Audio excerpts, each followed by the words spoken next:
welcome to the Kavkas view, and today I'm giving you the realistic starting XI for Chelsea 2021 season. I am going to give you the team that you should be expecting come the 12th of September. Let's go. It's hot, just got home, I am boiling. 35 degrees today. 35 in London. That's not normal. I don't know where you guys are watching me from, but that's not normal. So I'm bringing you a video anyway.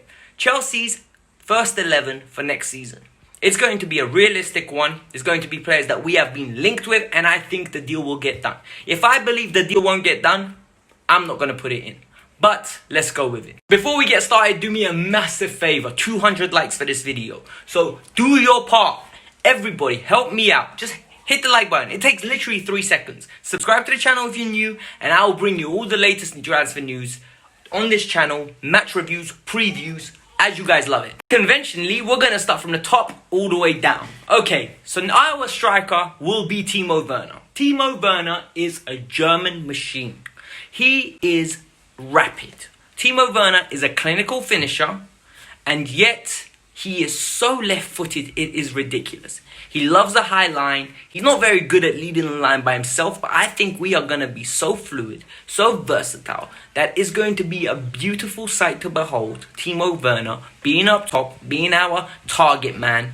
I love it. Left wing. I think Callum Hudson-Odoi has got a great chance to compete for that position. But the starter will be Christian Pulisic. Christian Pulisic's form in the bubble, as I like to call it, NBA if you don't know what I'm talking about, in the bubble has been phenomenal. Christian Pulisic is replicating a form that Eden Hazard was doing at Chelsea. He is fantastic at dribbling, he's making the correct decisions, and he is clinical in the final third. I am very excited to see how he develops throughout his career. As a person that wasn't high on him, I am aboard with stocks invested left, right and centre in the Christian Pulisic brigade. Christian Pulisic, I cannot wait to see what you're going to be like. This player is my early shout for player of the season. Hakim Ziyech. Werner will be the guy that everyone looks to for goals. Havertz is going to be the guy that everyone depends to bang because of his price tag. But Hakim Ziyech is the one that's going to go under the radar. And at 27 years old, he is in his prime. At 27 years old, we expect big things. He is so unique. He is so mesmerizingly different that Chelsea fans should be excited. The left-footed wizard. Honestly, this guy is going to give us so much creativity, so much pinpoint passing, and the output, the outlay of goals and assists. Don't be surprised if it's double figures goals and assists in the league next year for him. He is a phenomenal player, and he's just intelligent at making space and finding the key pass. Look forward to it, guys. As I said, on the right-hand side, I believe Kai Havertz will have the advanced centre midfield role. Kai Havertz is going to be our Mesut Ozil. He's going to be what Jose Mourinho had at Real Madrid. Kai Havertz is going to link up play, get in a box, score goals, and more importantly, create chances. The guy's nonchalant attitude, the way he runs, is going to be often criticized because when he's cold, he looks like he's disinterested. If you guys saw what he was like for Bayern Leverkusen, it was exactly that. He scored, had no reaction. Doesn't care. This guy is a fantastic player. In my opinion, he's one of those players that could win the Ballon d'Or in the future. He's a generational talent. We have to be patient with him and not expect Christmas trees from the outset. But we have got our wavy talent on our hands, and that deal will happen. The left centre midfield is going to be Frank Lampard's son, Mason Mount. Mason Mount is a unique player. Mason Mount doesn't do anything fantastically. Mason Mount doesn't do anything to a high degree of a level. But Mason Mount does a lot of things to a great standard. For example, he's got good work ethic. He can find the pass. He can tackle efficiently for a centre midfielder, links up play, and he works hard. When you add all those things together, and that he adds goals and assists, there's a reason Mason Mount is going to have a long, illustrious career at Chelsea. He's a manager's dream. He's very versatile, can play in numerous positions, and you can see that he's got a good attitude. He wants to work hard and develop.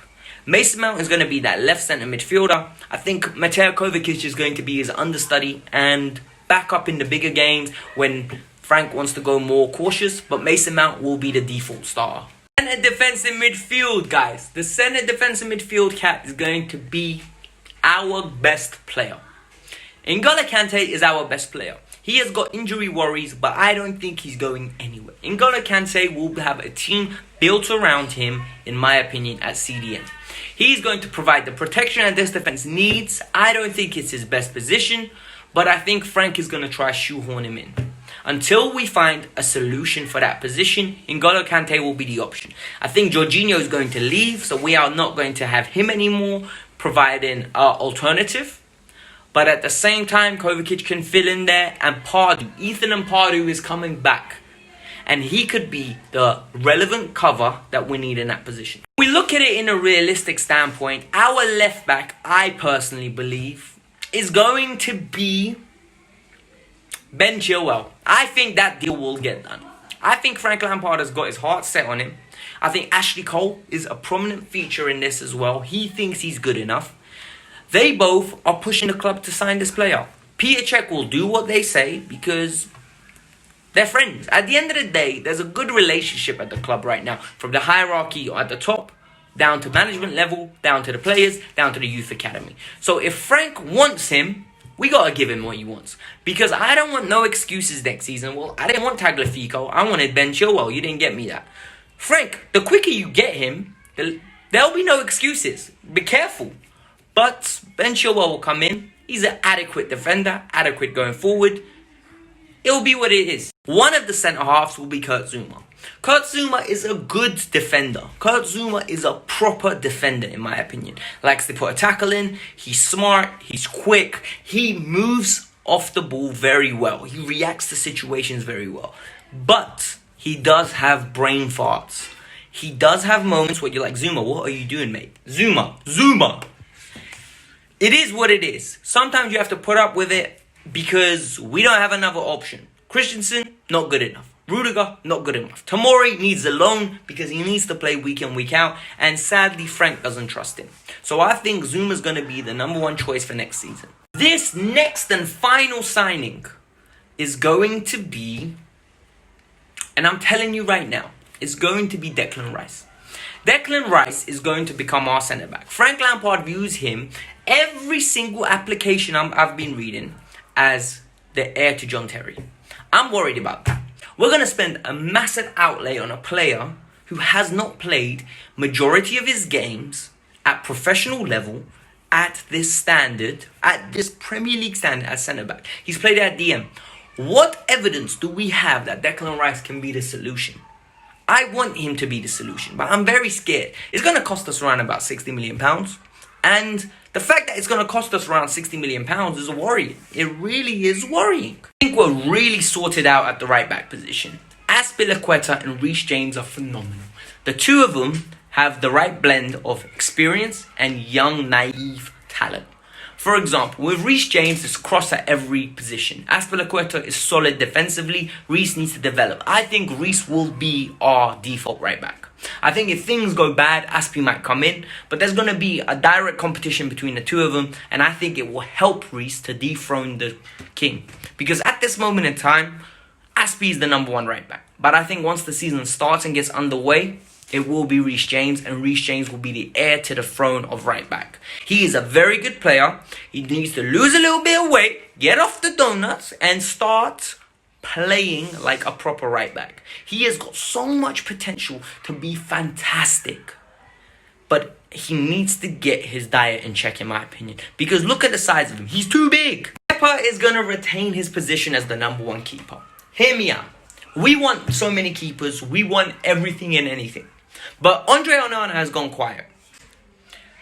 There is no other keepers we're being linked with. Ben Foster, Nick Pope. Pope is going to be too expensive and can't play with his feet. Ben Foster's a second choice. He might come in as an alternative. Black is not going to happen, guys. He's too expensive. No one's going to take Kepa off our hands. So I think Kepa's going to stay and we're going to be forced to play him. Literally, it'll either be Ben Foster or Kepa. I think it'll be Kepa Arrizabalaga as our number one goalkeeper. Am I happy about that? Hell no. Do I think it's going to be good enough? No, but I think we're stuck with it and we need to be realistic. I said in my title, realistic. That's realistic as hell. You look at this team, there is no excuse. And I say no excuse to not finish at least third. There will be no excuses. There is goals, there is options on the bench. Giroud is a fantastic bench option. He can play number 9. Tammy is an excellent third choice. Phenomenal third choice. We have Hudson Odoi on the left-hand side. Ruben is Kovacic in the reserves. Bloody hell, we've got good strength and depth. There will be no excuses. The only position that I'm worried about is the left back and centre back. And keeper, of course, but it is what it is with keeper. We gave Kepa that contract, now we have to eat it. Can we win the league with that lineup? If we had a better manager, yes. With our current manager, no. We need to get third place and then reevaluate. With our current structure and style, we won't win the league because we concede too many goals. And that's sad but true. All jokes aside, guys, this team is going to be designed for third place finish. Anything else will be overachievement due to the lack of technical nous from our manager. But he can develop and we need to be positive. If you like what you saw today, subscribe to the channel, hit the like button, 200 likes, as I said in advance. Let's do it. Peace out. I'm out. See you guys next time.